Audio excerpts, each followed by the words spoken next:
जय श्री कृष्ण। राधे राधे। आइए सुनते हैं माघी पूर्णिमा व्रत कथा, पूजन विधि एवं महत्व। माघ पूर्णिमा यह माघ मास का अंतिम दिन होता है। इसके बाद फाल्गुन मास लग जाता है। आइए जानते हैं कि क्या है माघ पूर्णिमा का महत्व और सुनते हैं इसकी कथा। माघी पूर्णिमा के दिन संगम पर माघ मेले में जाने और स्नान करने का विशेष महत्व है। पुराणों के अनुसार माघ माह में पूर्णिमा के दिन देवता धरती पर आते हैं और गंगा मां स्नान करते हैं। इस शुभ संयोग में दान पुण्य और मंत्र से करें उन्हें प्रसन्न। पुराणों के अनुसार माघ पूर्णिमा के दिन स्वयं भगवान श्री विष्णु गंगा जल में निवास करते हैं।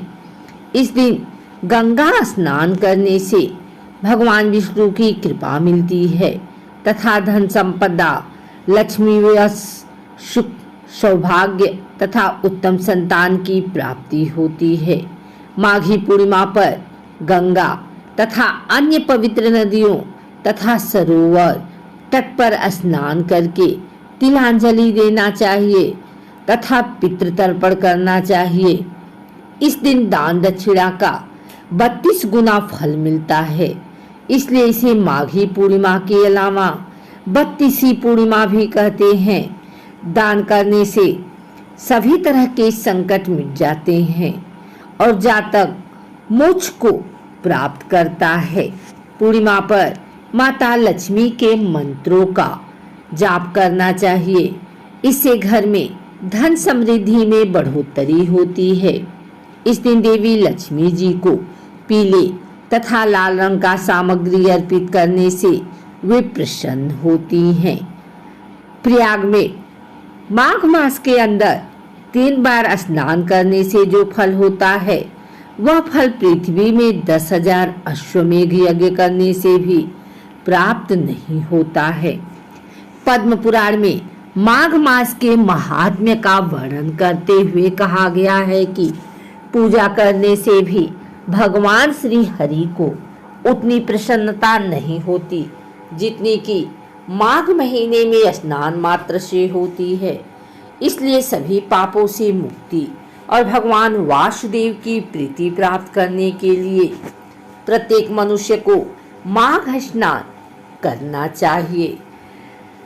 माघ पूर्णिमा की कथा। पौराणिक कथा के मुताबिक नर्मदा नदी के तट पर शुभ्रवर्त नामक विद्वान ब्राह्मण रहते थे, लेकिन वे काफी लालची थे।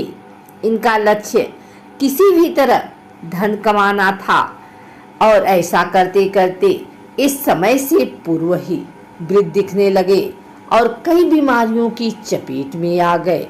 इस बीच उन्हें अंतर्ज्ञान हुआ कि उन्होंने पूरा जीवन तो धन कमाने में बिता दिया, अब जीवन का उद्धार कैसे होगा।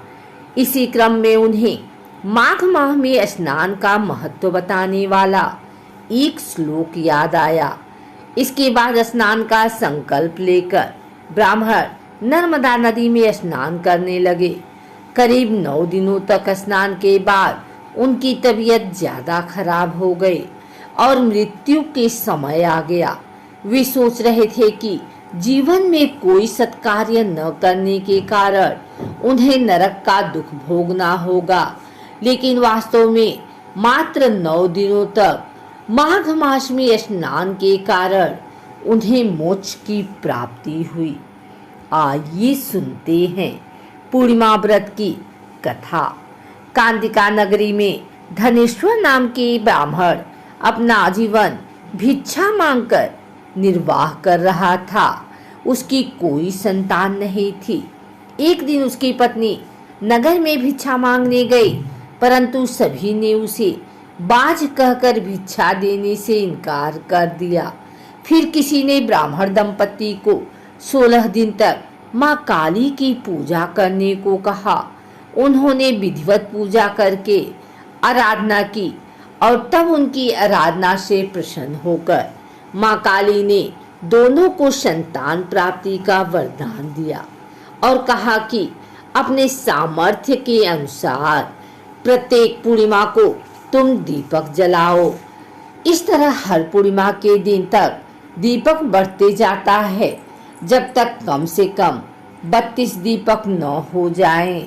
इसके बाद ब्राह्मण ने अपनी पत्नी को पूजा के लिए पेड़ से आम का कच्चा फल तोड़ कर दिया और उसकी पत्नी ने पूजा की और फलस्वरूप वह गर्भवती हो गई।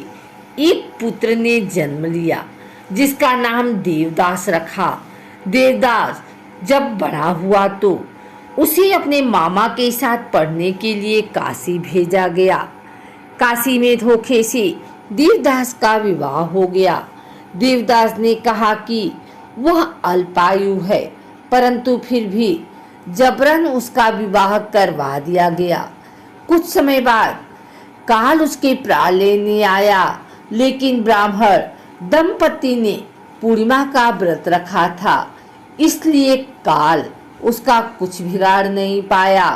तभी से कहा जाता है कि पूर्णिमा के दिन व्रत करने से संकटों से मुक्ति मिलती है और सभी मनोकामनाएं पूर्ण होती हैं।